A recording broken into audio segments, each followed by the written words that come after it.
I didn't say a word when the HOA president started screaming about unauthorized vehicles and property violations.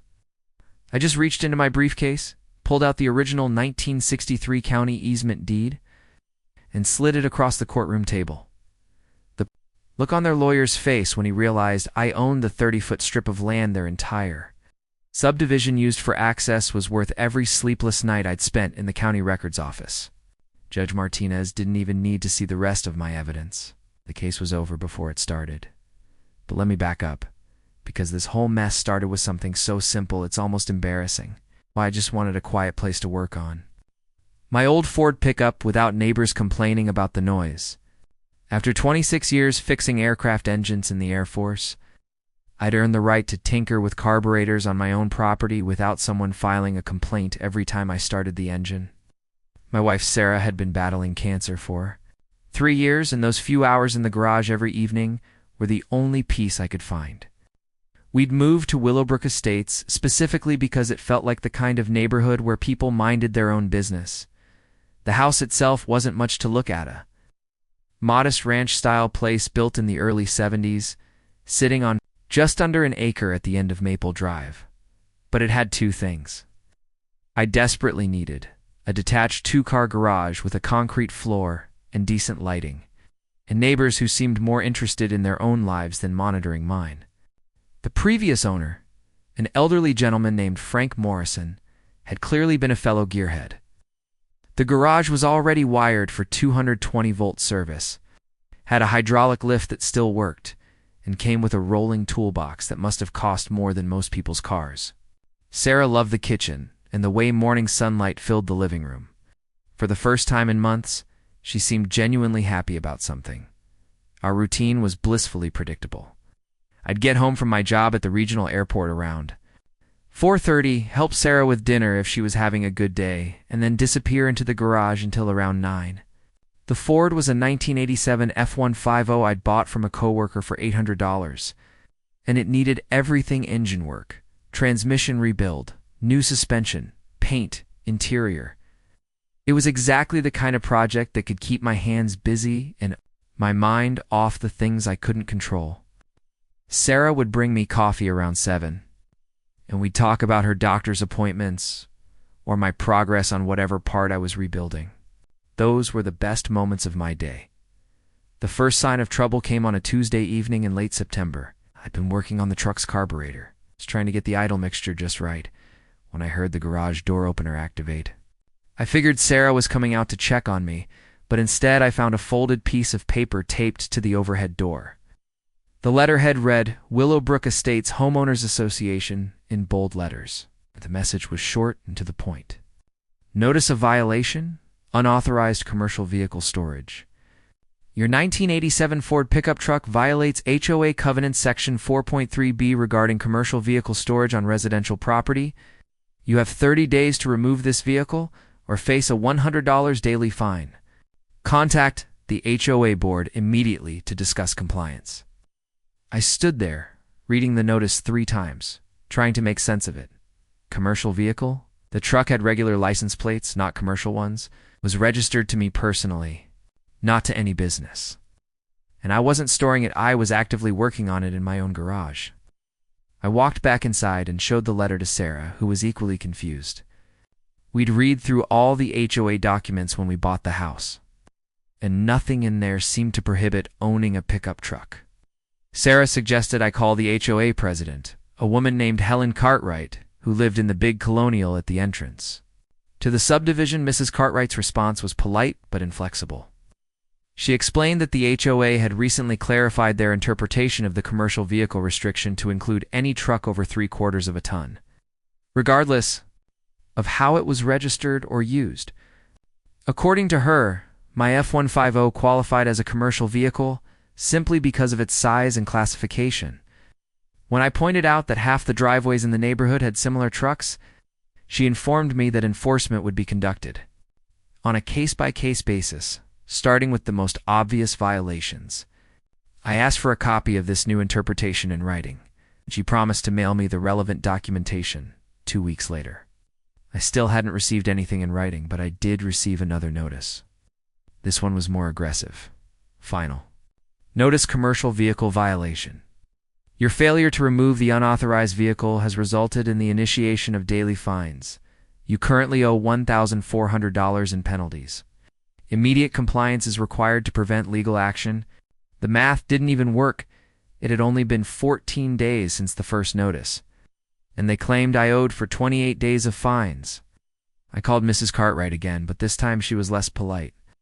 She informed me that the 30-day grace period had actually started from an earlier undated notice they claimed to have sent, and that my truck needed to be gone by the weekend or they'd have it towed. That's when I decided to fight back.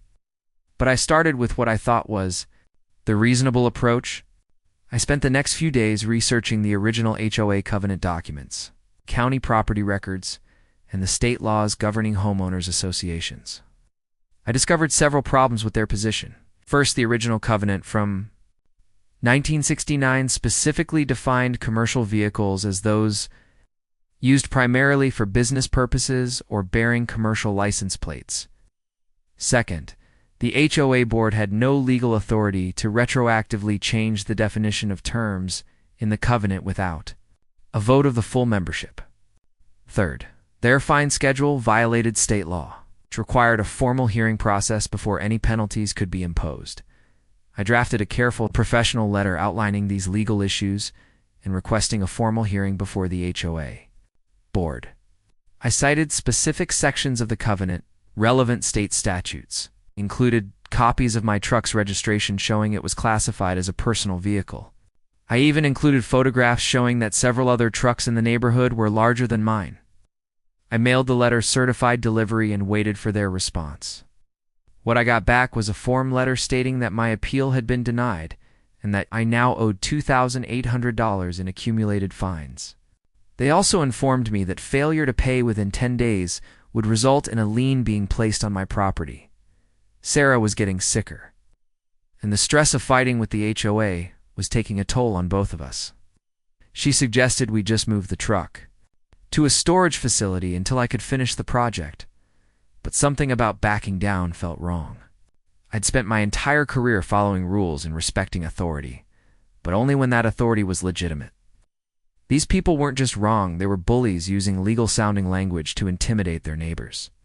I decided to dig deeper into the property records, not just for our house, but for the entire subdivision. That's when things got interesting. One spent 3 Saturday mornings at the county courthouse, going through decades of property records, survey maps, and easement documents. Willowbrook Estates had been built on land that was originally part of a larger farm owned by the Morrison family, the same Morrison who had sold me the house. But here's what caught my attention.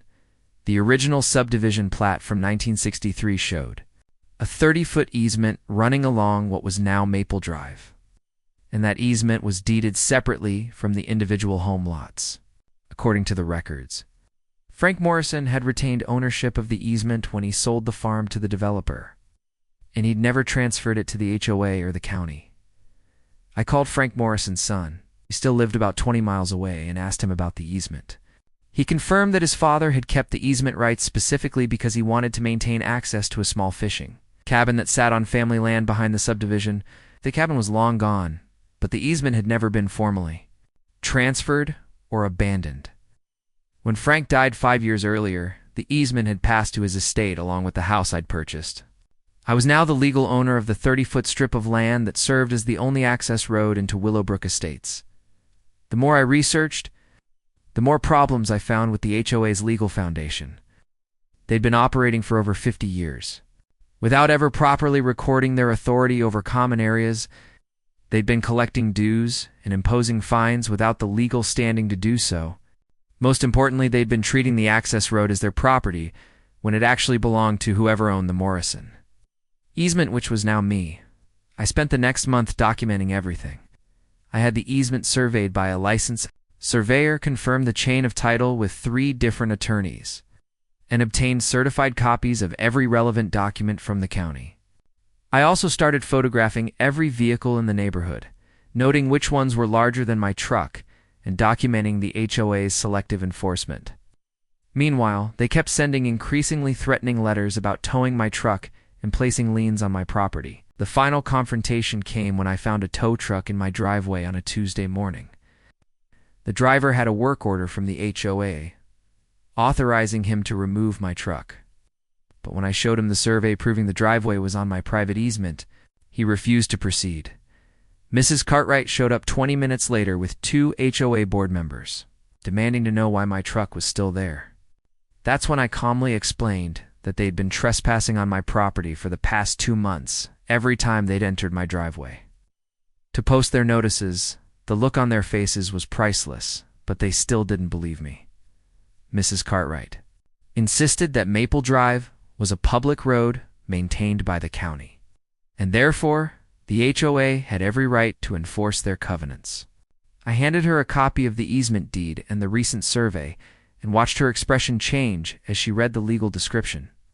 The road they'd all been using to access their homes was actually my private easement, and I had the legal right to control who used it. That's when they made their biggest mistake. Instead of trying to negotiate or apologize, Mrs. Cartwright decided to call my bluff. She filed a lawsuit demanding that the county court force me to remove my truck and pay the accumulated fines, which had now grown to over $8,000. She apparently believed that a judge would side with the established HOA against one troublemaking homeowner. What she didn't know was that I'd spent the past 3 months preparing for exactly this scenario. The court hearing was scheduled for a Thursday morning in November. Sarah was having a particularly bad week, but she insisted on coming to support me. The HOA showed up with their lawyer, a folder full of covenant documents, and absolute confidence that they would prevail. I brought 3 banker's boxes full of property records, surveys, legal precedents, and photographic evidence.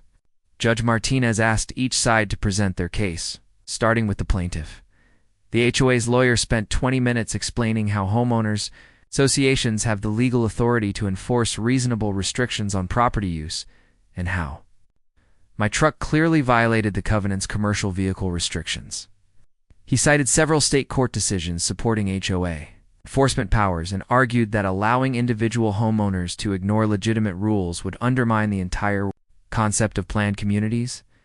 It was a competent presentation, and for a moment I worried that the judge might be swayed by their argument. Then it was my turn. I didn't start with the truck or the covenants or the fines. I started with the easement deed from 1963, walking Judge Martinez through the chain of title that proved I owned the access road to the entire subdivision. I showed him the original survey, the county records confirming the easement had never been transferred, and the recent survey proving that Maple Drive existed entirely within my 30-foot easement. I explained that every single resident of Willowbrook Estates was using my private road to access their homes, and that they'd been doing so without permission for over 50 years. Judge Martinez stopped me halfway through my presentation. He asked the HOA's lawyer if he'd been aware of the easement issue when he filed the lawsuit. The lawyer admitted he hadn't researched the property ownership of the roads, assuming they were public rights-of-way maintained by the county. The judge then asked me what I wanted as a resolution to the case. I could have asked for damages. I could have demanded they pay for 50 years of road maintenance. I could have threatened to gate the easement and charge tolls for access. Instead, I asked for something much simpler. I wanted them to drop all fines related to my truck, acknowledge in writing that it didn't violate any legitimate covenant restrictions, and stop harassing me about my perfectly legal vehicle. In return, I would grant the HOA a formal easement for road access, but only if they agreed to follow their own rules consistently and stop using selective enforcement to target individual homeowners. The judge didn't need to deliberate. He ruled that the HOA had no legal standing to impose fines for violations of covenants they didn't have the authority to enforce, and that their selective enforcement of the commercial vehicle restriction violated basic principles of fairness. He ordered them to refund any money they'd collected from other homeowners for similar violations and to revise their enforcement procedures to ensure consistency. Most importantly, he confirmed that I owned the easement and had the legal right to control access to the entire subdivision. Mrs. Cartwright resigned from the HOA board the following week. 2 other board members resigned shortly after. The new board president, a retired engineer named David Chen, called me personally to apologize for the harassment and to ask if we could work together on a reasonable easement agreement. We spent an afternoon going over the details. The first granted them a permanent access easement in exchange for their written agreement to abandon selective enforcement and to follow their own hearing procedures before imposing any fines. The truck is still in my garage, and I'm still working on it most evenings. Sarah's condition has stabilized somewhat, and she started joining me in the garage again with her evening coffee. The HOA leaves me alone now, and I've noticed they're much more careful about how they handle other enforcement issues. Several neighbors have stopped by to thank me for standing up to them, admitting they'd been too intimidated to fight back when they'd received similar threatening letters. The funny thing is, I never wanted to own a road or dissolve an HOA or become the neighborhood's legal expert. I just wanted to fix up an old truck in peace.